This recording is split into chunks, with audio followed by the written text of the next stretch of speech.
पत्नी और पति में झगड़ा हो गया।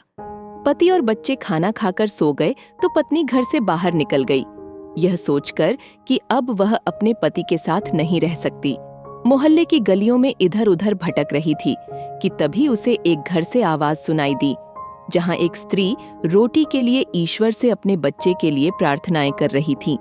वह थोड़ा और आगे बढ़ी तो एक और घर से आवाज आई, जहां एक स्त्री ईश्वर से अपने बेटे को हर परेशानी से बचाने की दुआ कर रही थी।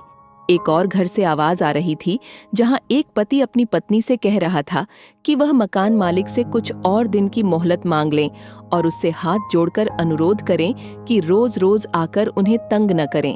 थोड़ा और आगे बढ़ी तो एक बुजुर्ग दादी अपने पोते से कह रही थी, बेटा, कितने दिन हो गए तुम मेरे लिए दवाई नहीं लाए? पोता रोटी खाते हुए कह रहा था, दादी माँ, अब मेडिकल वाला भी दवा नहीं देता और मेरे पास इतने पैसे भी नहीं हैं कि मैं आपके लिए दवाई ले आऊं। थोड़ा और आगे बढ़ी तो एक घर से स्त्री की आवाज आ रही थी, जो अपने भूखे बच्चों को यह कह रही थी कि आज तुम्हारे बाबा तुम्हें खाने के लिए कुछ ना कुछ जरूर लाएंगे, तब तक तुम सो जाओ। जब तुम्हारे बाबा आएंगे तो मैं तुम्हें जगा दूंगी।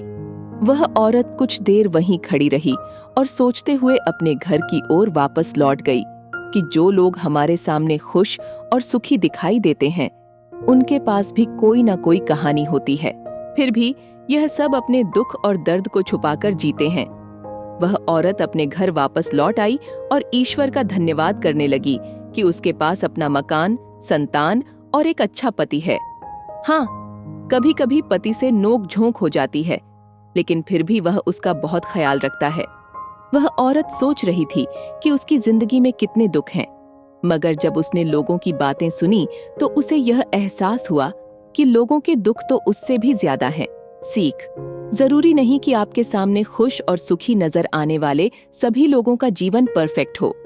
उनके जीवन में भी कोई न कोई परेशानी या तकलीफ होती है, लेकिन सभी अपनी परेशानी और तकलीफ को छुपाकर मुस्कुराते हैं।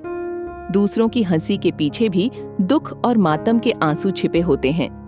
कठिनाइयों और परीक्षणों के बावजूद जीना जीवन की वास्तविकता है। यही सच्ची जिंदगी है। दोस्तों, अगर आपको कहानी पसंद आई हो तो एक लाइक और अपने दोस्तों से शेयर करना न भूलें।